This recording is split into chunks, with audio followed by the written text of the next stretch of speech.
Hello, welcome to Secure Talk, your trusted source of information on the latest threats, trends, tools, and technology related to cybersecurity and compliance. Join our hosts as they discuss a wide range of topics and speak with leading cybersecurity, technology, and compliance experts. Now is the time for Secure Talk. Hello, everybody. Welcome to Secure Talk. Secure Talk is brought to you by adaQuest, your cybersecurity and compliance partner. My name is Mark Schreiner, and today I'm here with the CEO of adaQuest, Hiram Machado. Hiram, how you doing today? Hey, Mark. Great to be here. Hey, and this is a first. We're actually adding video to the Secure Talk podcast.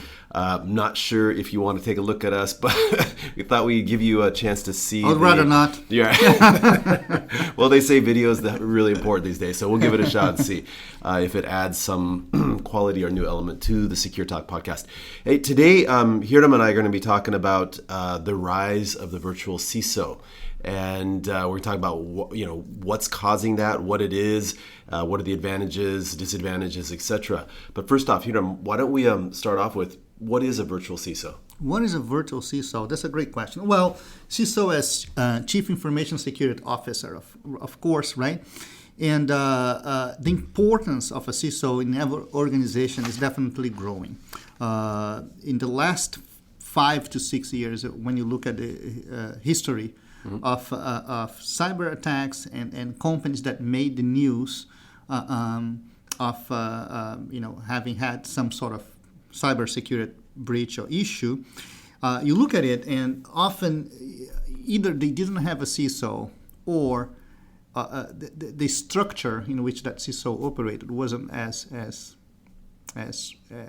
independently from everything else that was going on in the organization, or didn't have the importance that perhaps they should have had. A major case that took place in 2013 was most people have heard of is the Target, right? Mm-hmm. When Target had a breach and millions of user data was breached. That was a clear case where lack of leadership in cybersecurity can cause, right?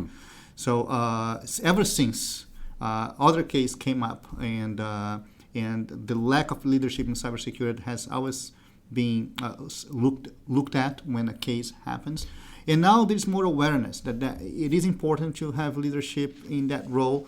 It is important for that role to be independent and to have the right visibility, the right report structure, most likely to the CEO. And when you look at case like Target again, the responsibility fell under the board of directors, right? The board of directors had to respond to that incident, so that's why CISO has become important. They must have a direct line. They must be heard all the way to the board of directors. Let me just jump in for a second. I read a report. I've read several reports, but this one here from Checkpoint Security says that according to their survey, their reader survey, 60% of organizations have no CISO, and that's obviously a risk. And what traditionally has happened or had happened was that somebody or some team in an organization was responsible for security, right? Mm-hmm. Not a dedicated CISO. Yeah. Okay. Yeah. So why is that a problem? Mm-hmm. Why? I mean, if you've got a team that's responsible for security, it doesn't matter if you call them a CISO or not. Why is that a problem? Okay. Yeah. The biggest challenge, there are several facets of security, right, throughout an organization. Mm-hmm. And it's not a very common approach in the past was to break down that security concerns by areas and have different people perhaps responsible for different aspects of security. Sure. Right? You have the compliance team who does have some level of responsibility of security, right? And they respond to some level of security. You have the physical security of your data centers and your organization that may be a different team.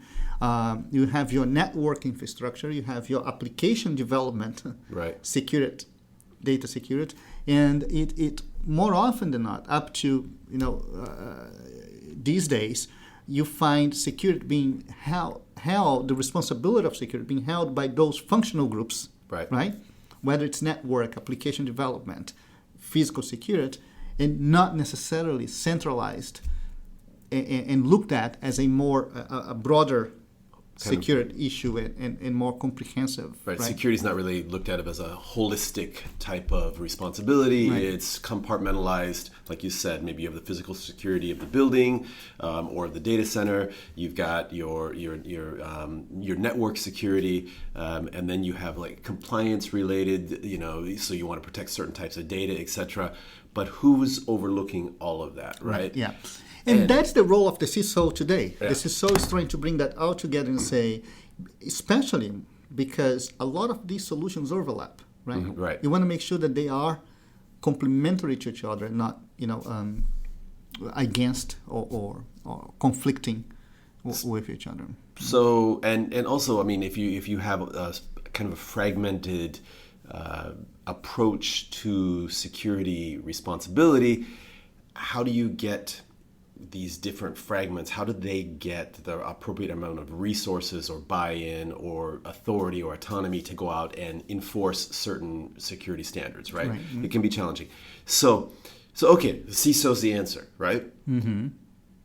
But so why the virtual CISO? Why not just go hire a CISO? Right. Yeah, that's definitely a option. Okay. Go and hire a CISO. and the reality is, number one, there isn't enough CISOs out there, right? So if you look at the marketplace today, there are not enough professionals to fulfill security-related jobs as a whole, right? Okay. The demand is higher than the amount of people that we are able to produce in that area. That's number one. Number two, when you think about the mid-market, yeah, that's great. If you are an enterprise corporation, most likely, you are going to hire a CISO. You should and will. If you haven't yet, you will. Mm-hmm. I can almost guarantee you. But for the mid-market level, for the mid-size organizations, I don't think that they necessarily need a full-time CISO. Okay. Right? And they need somebody who has the knowledge, the experience, the understanding of security that can be accountable and responsible for the strategy of how they go about taking care of security in their organization holistically, not only from different departments. And that job is strategic and not necessarily a full-time job. So it is very doable and possible and more economical to our organization to say, hey, maybe we should have somebody sitting on the table with us every month, to guide us through or respond to any security-related strategic decisions that we might make.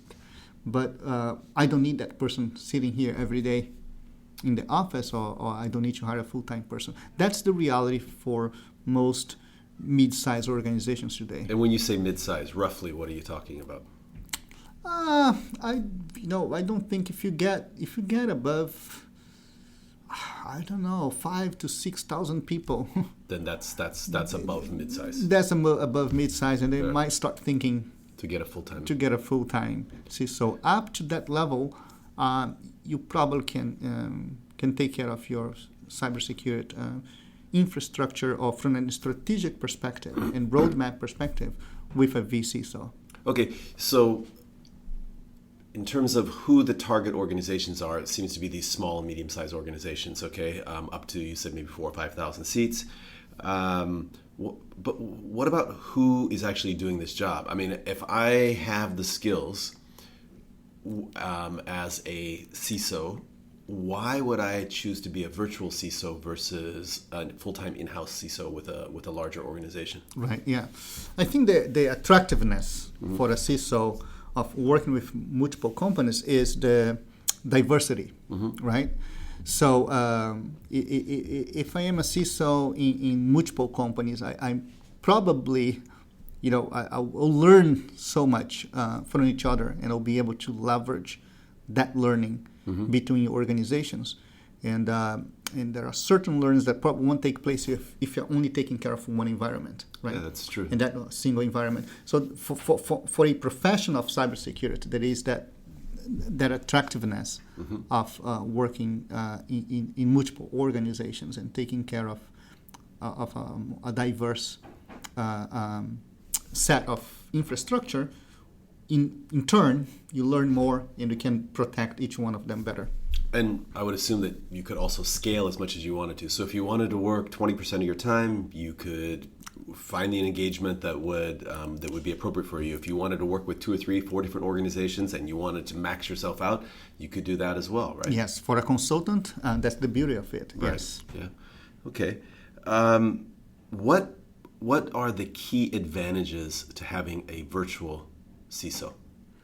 Well, number one is the expertise, right? Is having that expertise. One thing that most people don't realize is there are a lot of IT professionals out there, right? And like every IT professional, most of them have the capability of doing most everything related to IT. Okay. Right? But one thing is being capable of, another thing is having the expertise of, right? So you may be capable in the sense that, yes, they can learn. Yes, right. They have the background that they can learn. They can develop, they can build themselves into being that professional. But security is a very specialized area. And if you want to be a good security professional, you really need to dive into it, right? So when you bring a VCSO, you're bringing someone who live and breathe security, right? It's not an IT professional trying to do everything or trying to catch up with everything. That's what he does. So that expertise is the number one advantage when you bring someone like this. For a organization working a VCSO, another advantage would be the cost, right? It's a more affordable. And I say as effective as having a full-time CISO. The primary goal of doing all of that is to reduce the business risk. Sure. Right, and so you enjoy a business that will have less risk involved with it, and also the advantage of a VCSO is the objectiveness, right, and also not being as into the politics of the organization, right? Being an outsider, he can more objectively look into what's the right solution, without taking a lot of politics in consideration.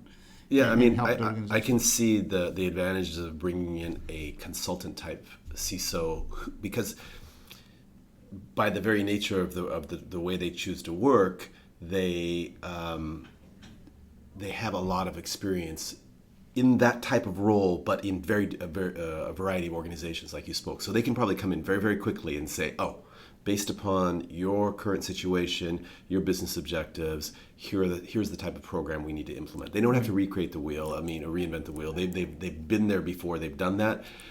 They are an outsider, so they don't have to worry about the internal dynamics as much as somebody who lives and breathes that one organization. In fact, you could even argue that because they are an outsider and because they probably have other clients or customers, if things aren't going in the direction that they feel is most appropriate, they have the option to fire you. Right. Whereas if you're all in one organization, that's a lot bigger decision, right? Yes. And sometimes people make the politically astute decision versus what's actually right for the job, right? Yeah. So that all makes sense. Yeah, there's another factor that I think contribute to seeing this as advantageous for a organization.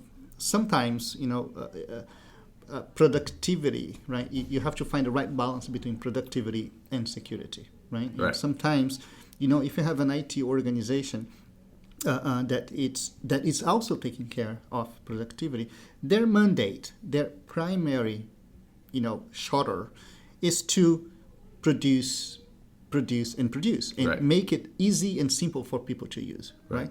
So one way of making things simple in use is to compromise security. Right? It's simpler to turn on a laptop and not enter a password than entering a password. I'm telling you, MFA drives me crazy Right. like 10 times a week. I mean, I love it, but I hate it. Right? It's simpler Right. to do it, but but Turn that damn thing off, man. right? But not more secure. Right. So, and sometimes you find when you let IT department solely take care of security, they may find themselves compromising security in lieu of promoting productivity.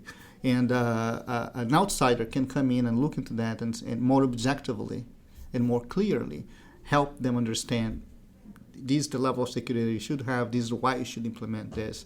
And sometimes it may mean compromise with some level of productivity in some case. But a good CISO will probably find a good way to get things together without compromise. I just had an example of having to help a customer who had a IT department in the in the headquarters and IT department of the on the subsidiary, and they had some interesting conflict of interest, and that related to implementation and or not of some security controls, right? And things got escalated to the business level, right?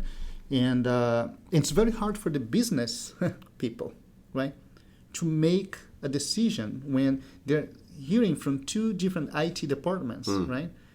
Technical jargons and technically what they want to do, and how can they come up and make a call and say, yes, you should or should not. Right. Yes, you should or not. So that when we came in and we were able to, talk to both organizations, objectively understand what each one was trying to achieve, and objectively, convey the message to to both, to the business people in terms of this is the direction that we recommend, right? And be able to convert that back to the IT department and say, I understand and I hear what you're saying, right? But these are the other business considerations that you may have not thought about, right? Right. And this is why we are recommending this decision. And now the decision has been made by the business people, and everybody follow through. Sorting through conflicts like this is most likely something going to be a daily life of a CISO, and the ability to make that translation between upper management and the technical people and vice versa. So what skills, because it sounds like the CISO or the virtual CISO role, either or, you have to have some technical expertise or at least understanding, right? Yeah. But it sounds like there's a lot of strategic thinking and communication involved. What do you think are the top skills required for a virtual CISO? Or if you're going to hire a virtual CISO, what would you be looking for? Right. Yeah. It's definitely a combination of both. It's definitely a combination. You need someone who combines the ability to understand the technically what's going on and what's happening, and but also have the ability to communicate strategically about it, right? More important than anything, you need someone who is in tune with the latest and greatest of what's going on from a cyber attack standpoint, and what's the trend, as well as what are the new technologies and what's going on in terms of new technology that will counter the trends of cyber attack. So the job of the CISO is primarily to stay in tune with the latest and greatest. So in my mind, that brings up another advantage of a virtual CISO, because like in our organization, in adaQuest, for example, we have several people who work. A part of their role is working as a virtual CISO or a CISO for hire for other organizations. But because we work together, we're able to share information and best practices and troubleshoot together, right? Our team is. And so it's like you have this team of people who are working, learning, growing together. Right. And it kind of accelerates that. Yeah. So if you're working alone in an organization, you have to go... Okay, if you're a CISO of a large organization, who do you go to for advice? You can't really go to people in your organization because you're supposed to be the one that's trying to lead it, right? But in in our case, and obviously we're not the only ones out there providing this service, but because we have several people who are doing similar roles, they can learn from them and support each other. Does that make sense? Absolutely does. And the interesting thing about cybersecurity is it's a very specialized area, yet very broad. Right? So no one really knows everything. Right. And whomever claims that is lying. I know a couple of people who think they know everything. Right. I know a couple of people too, but some of them are related to me. But sorry. And I know a couple too, but the reality is no one knows everything. So having that body of knowledge around you and people that you can count on to check in, get a second opinion. Look at how they perhaps have implemented something similar in the past. And what was that experience, right? Is definitely a great advantage compared to a lonely, if you will, right? CISO work the organization where he's the only one responding for security in that organization, not having necessarily somebody at his level to bounce ideas again with or discuss technical issues with. That's definitely a major advantage. Good. I was just reading another article here that said, excuse me, this I have to pick the source of this. It was from a CIO magazine, and it says that 50% of CISOs share high stress levels, and then 23% said that their work was ruining personal relationships. 40-hour work weeks are a rarity among full-time CISOs, right? I mean, so that's if you're full-time in-house with an organization, you're going to be putting in long hours. It's a huge amount of responsibility, right? It is. And I mean, I got to imagine. I wouldn't want the job, because I can imagine myself waking up at 2 o'clock in the morning and like, oh my God, what about that latest patch? Or did we get this done? Did we get that done? And then if there is a breach, if there's a problem, if there's some type of incident, it's all coming back to me.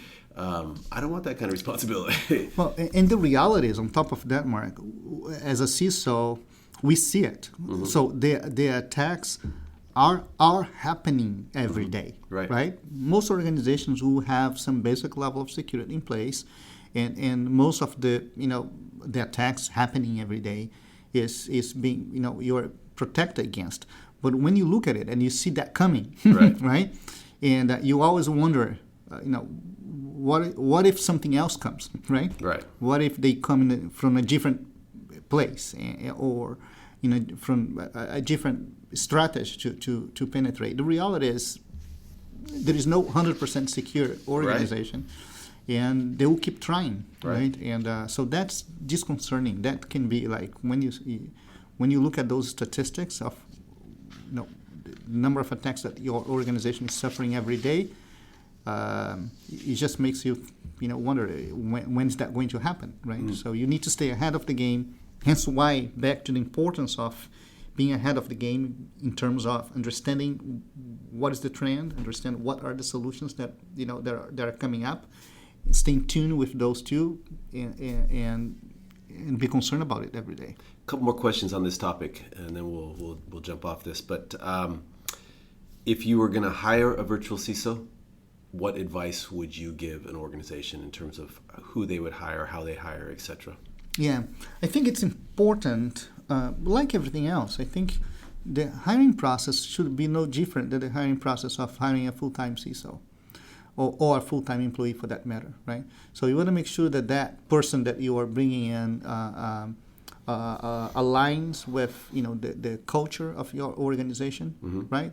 I would encourage organizations to involve the leadership team, right, in that decision, sure, right, and look at that candidate as as the same way that they would look at it as a full-time candidate, because that person will interact with his leadership team, will represent his organization, his or her organization, when something happens, and will be accountable for making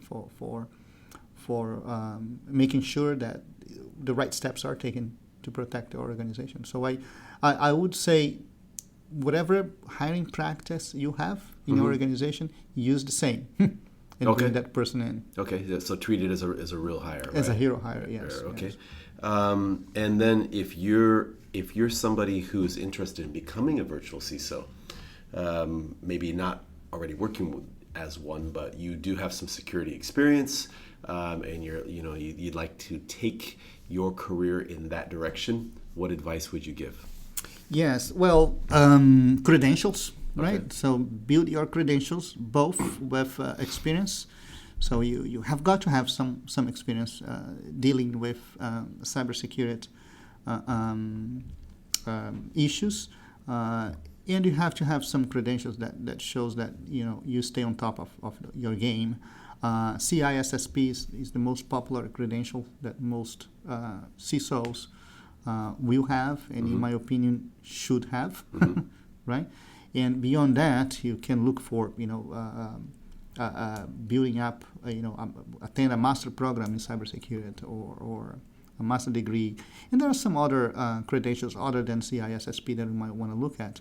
But definitely stay in tune with the latest credentials that you should stay tuned, and stay in tune with the news, what's going on.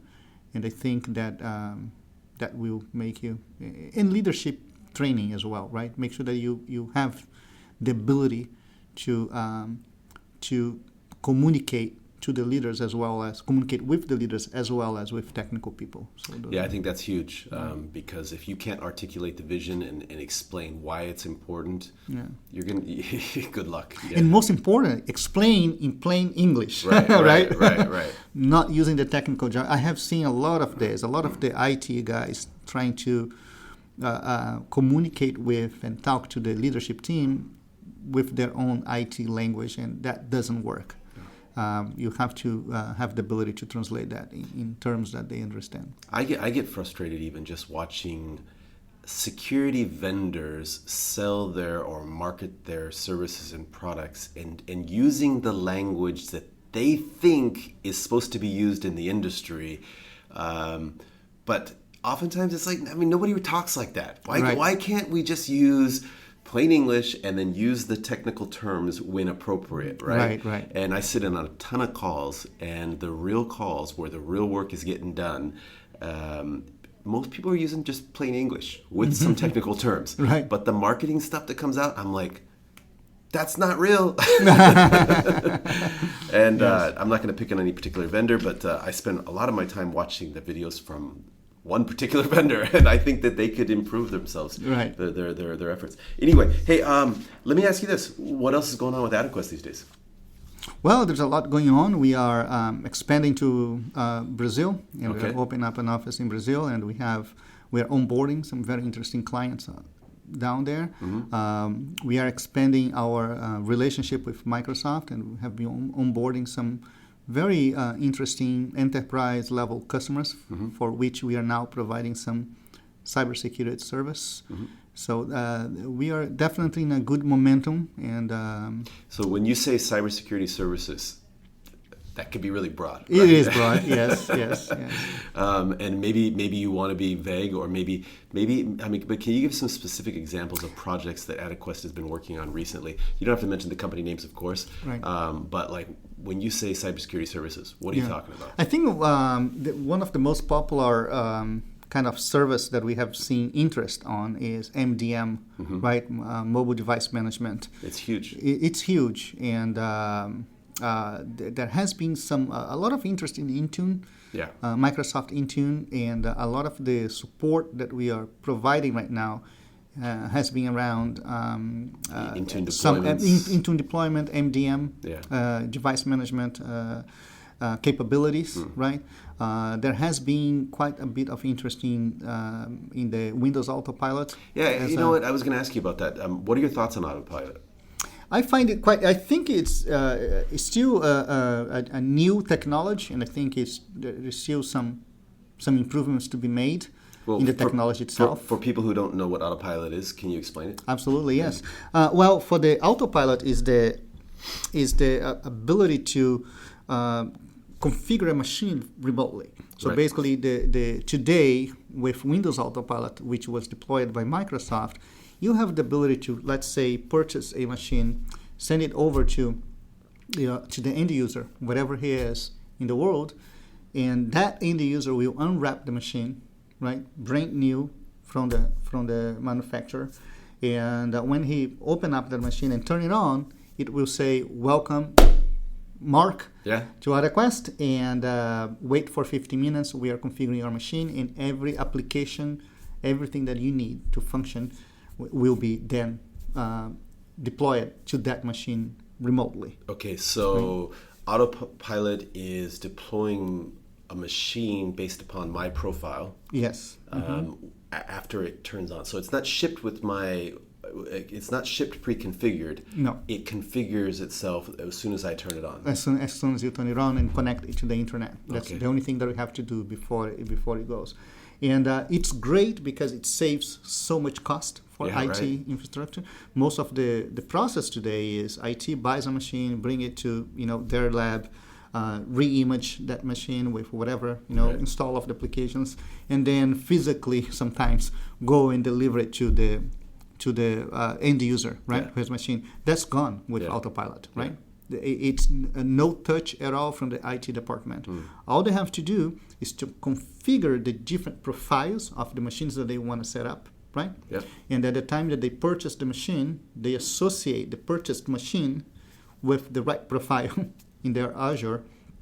And when the end user opens up, it will recognize the machine, will recognize the end user, and will configure the machine accordingly. That's pretty slick. It is. It saves money, saves time. Now IT can dedicate their time to things that are more important than re-imaging machines. Yeah, so mobile device management and then Autopilot, a lot of projects, you're seeing a lot of projects related to those. Those are. And my sense from what I'm seeing in the market as well is that I think we're just starting to see the beginning of that wave, because every large organization out there has issues with mobile device management, and how to protect the data, how to deploy those different devices, or how to deploy company apps and data on BYO devices. And then, like you said, the configuration and issuance of new machines. This is like it's a game changer. Yeah, it is a game changer. Yeah. So we're very excited about where that's going. Yeah, awesome. Well, hey, Hiram, really enjoyed talking with you. It was great. And I know you're planning a trip to Brazil. Wish you the best of luck down there. Thank you. And really excited for adaQuest here and there. Yeah. And we'll talk soon. Already. Hello, welcome to Secure Talk, your trusted source of information on the latest threats, trends, tools, and technology related to cybersecurity and compliance. Join our hosts as they discuss a wide range of topics and speak with leading cybersecurity, technology, and compliance experts. Now is the time for Secure Talk.